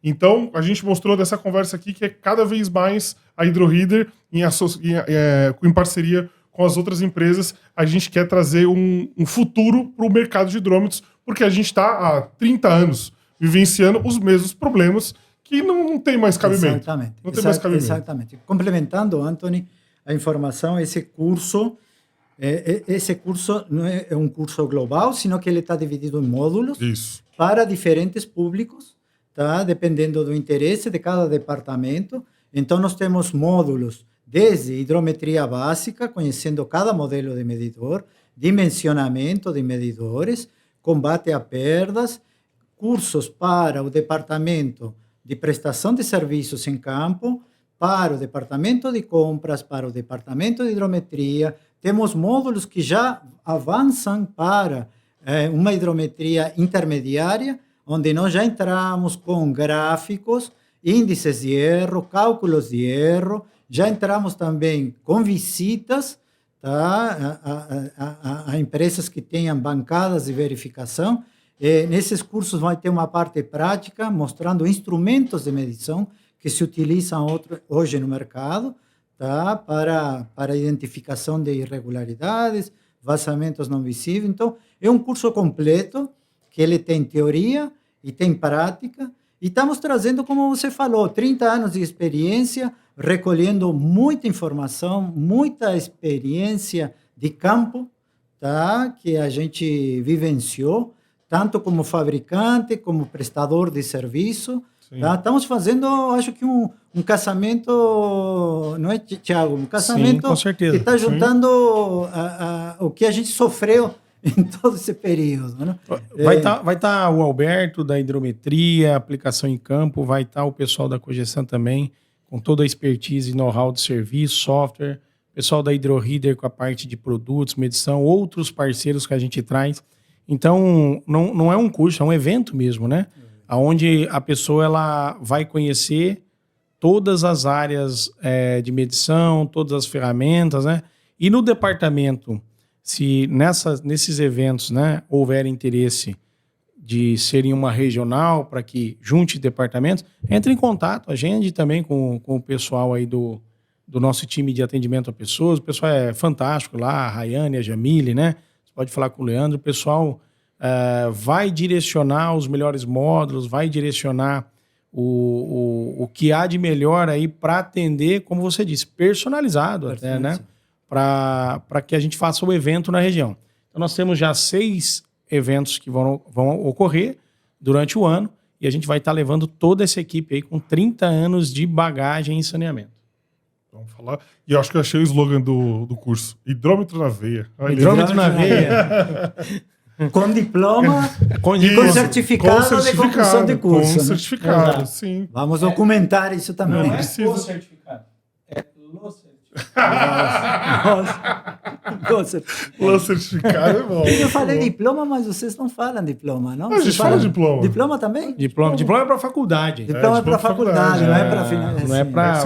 Já é curso outro superior. nível, é outro nível. Diploma é bacharel, né? Mas vai ter. Então, novamente no podcast, o último do ano? Infelizmente é o último do ano, mas felizmente a gente conseguiu mostrar que o podcast foi um sucesso, as pessoas estão gostando bastante. Então, em 2026, a gente vai aparecer bastante por aqui.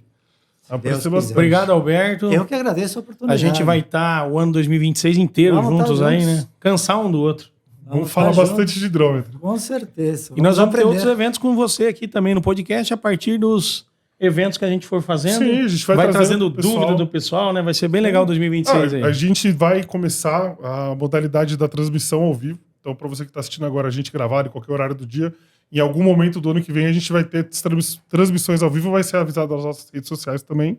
Mas vai ser bem mais interessante, porque aí a gente vai ter a interação direta com o público e aí eu tenho certeza que vão aparecer muitas dúvidas e aí fazer junto com o Alberto vai ser bem legal, que a gente vai poder esclarecer tudo isso ao vivo. Traduzir. E traduzir. A gente põe uma legenda. Mas, bom, pessoal, muito obrigado por quem ficou até aqui. Os cortes... Não, esses cortes não. Viajei agora. É os cortes, pô. Vai sair agora. Não, vai sair os outros cortes dos nossos outros episódios. Muito obrigado. E é isso. Feliz Natal. Feliz Natal. Até o próximo Hidrocast. Feliz Natal.